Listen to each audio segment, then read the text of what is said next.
What's up YouTube, Car Boss here, back in another video where we talk cars, money, investing. It's about 2 more weeks to the end of the year 2024, and that means we got a year in review video coming up. So I'm going to break it down in a couple of parts. For this segment, we're going to talk a bit about numbers, right? So in the title, as you can see, right, did I lose money in the year 2024? And the short answer is yes. Through actual fact numbers, yes, I did lose money, but why am I not down about it, and why am I not too overly concerned about it? I'm going to explain more in this video. Stick around.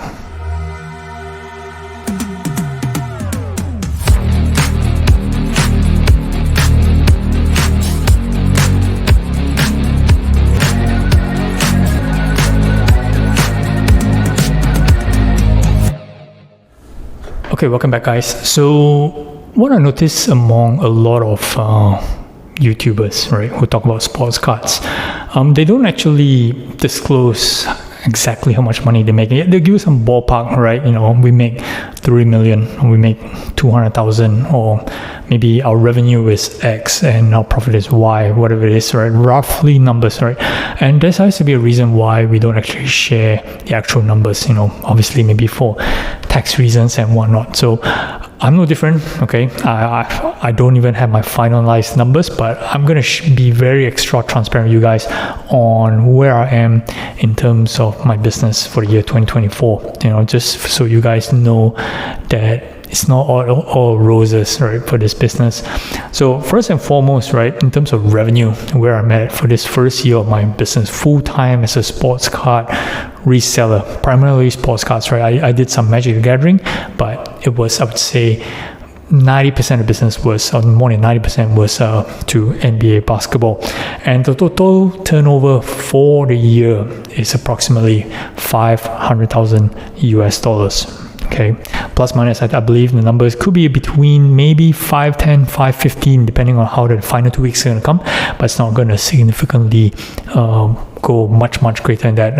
One reason being is because I took down my listings, so I don't have that many items on sale. Just a couple of auctions running just to, you know, clear up some of my inventory, unlike some people who are trying to push the year-end numbers. But for me, I just want to, you know, take it slow and let the year-end ride down. I think that it's a bit slow during Christmas.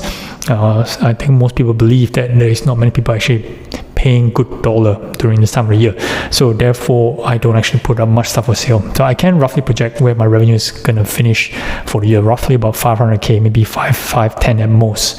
What about profit? No, more like the lack of it. Okay, so as of today, I'm tracking to roughly about a loss about 22 to 23,000 US, and that was about slightly a shade under 5% from the total revenue. And yep, you do the math, right? 5% is 25, so it's about 22, 23 loss for the year. Now you're thinking, now this is after fees and shipping, okay? So this is net, excluding any expenses or any monies that's being paid to myself as a salary. So this is just from the sales, less cost of sales, less the product cost, less shipping, okay? Whatever that goes in the cart through the door, right? So a loss of 22 to 23,000 for the year. And to me, it's actually quite a solid number, okay? And there are a couple of reasons behind it, so I'm going to talk about it in this video. So firstly, a chunk of the revenue, you know, 500k revenue, is actually belonging to stuff that I sold, that I acquired from previous year, okay? Even some of the cars that I acquired during the pandemic period when cars were kind of like high. And one example I'm going to give to you is my LeBron James 2003 SPX autograph rookie auto jersey, right? Number 750 BGS 9 auto 10, okay, which I sold for, I think that fee is about $4,000, and I bought it for about 10 grand, you know, during the high time. Now you're gonna ask me, why did I sell it now? Now for me, it's more of a cleansing exercise. So it was something that I wanted to do as part of my original plan, which I'm going to talk about in the next video, you know, about my original targets, my goals, and what I was doing throughout the year. But as far as numbers are concerned, I took a hit on $6,000 on this particular LeBron. And there were a number of cars as well, right? In totality, I believe I sold about like $90,000 worth of revenue. Okay, for those cars, there was from the previous year that some of them were low-end specs as well. Cole Anthony is one of them. I did buy a couple of National Treasures RPAs, right, at about, I believe, $250 around there. They subsequently just sold for like $60-$80. It is what it is. So I was just doing part of the cleansing period. So total revenue, about like 80 plus grand, 88 I think was the number. And the loss that was accumulated for this particular set of cards was about $55,000 to $58,000. I need to check back the actual numbers, but it's about $58,000 loss in totality. So as you can imagine, right, if I'm doing roughly about $23K loss for the year, in totality, and 58K of those losses were contributed by stuff that I acquired that I sold from previous years and I sold it this year. So in actual fact, for the stuff that I kind of churned within the year, it's actually making some money. Okay, take the 58K loss, against the 23 total loss. So you're roughly about plus 35. Okay, if my math serves me correct. So plus 35K on the back of revenue, roughly about like $400,000 and $410,000 roughly. Okay, and so that's actually a margin, maybe about definitely less than 10%. So you're talking about like 7% return, which net, right? This is after shipping, after fees, after everything, which is, to me, it's pretty decent. We talk about margins of $30,000 for first year of business, standalone, of course, no overheads, not too bad, right? I don't know about how are some of you guys doing out there as a full-time individual card reseller. I'm not talking about guys who actually own stores and things like that, but just standalone, right? Solely on internet, especially for me, coming from Malaysia, pretty long way around the world, from these parts. So be alright, and 30,000 for this year. And don't forget, do include that one huge mistake that I made, which I shared in the video prior back, was the Victor Bayama Tops Mercury 101. That alone itself, I actually lost $8,000, on a 2-week turnaround. So imagine if I didn't actually do the deal, which I clearly regretted, my total profit margin would have been like 40 plus K, right? Even if I didn't do that deal on the back of 400K, I'll be close to the 10% return, which I think it's a pretty awesome return, if you ask me. Now, one of the reasons why I'm able to tabulate all these numbers is because I keep track of every single transaction that I actually do, right? So I'm able to tabulate and I'm able to know exactly how much money I'm making. But the numbers I just shared to you, right, you're talking about minus 23K total, okay? That's actually representing the actual transactional loss, okay, which means that the actual purchases minus the value of the inventory that I sold. So that's the cash outflow, net cash outflow, minus 23, okay? Now, what about stuff that I'm still holding, right? So during the year, there's a churn, right? I'll be buying new stuff, selling some stuff, and if, let's say, based on what I just explained earlier, the current stuff, with stuff that I bought this year and sold this year itself, okay, I'm actually on the plus 35K this year, which is pretty alright, okay? And that's just a cash flow positive for stuff that I bought this year. How about stuff that I bought this year, but I'm still holding on to it now? I'm not holding any more cars that I acquired from previous years. So you talk about cars that I acquired during the pandemic time. Okay, there was some PC stuff which I don't consider part of my overall business inventory, but you just talk about actual inventory for sale. There's actually none that's being carried forward. Everything's acquired this year.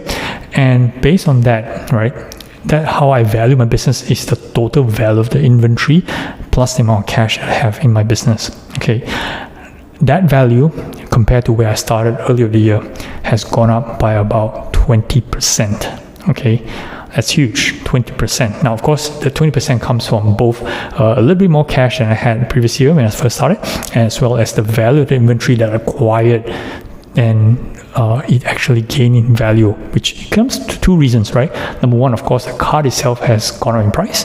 Number two, right, I got it at a good deal, meaning that, something that you buy at, let's say, for example, 75% of comps, and the comps now has gone up by about another 15%, which means that your incremental value of your product has gone up, okay?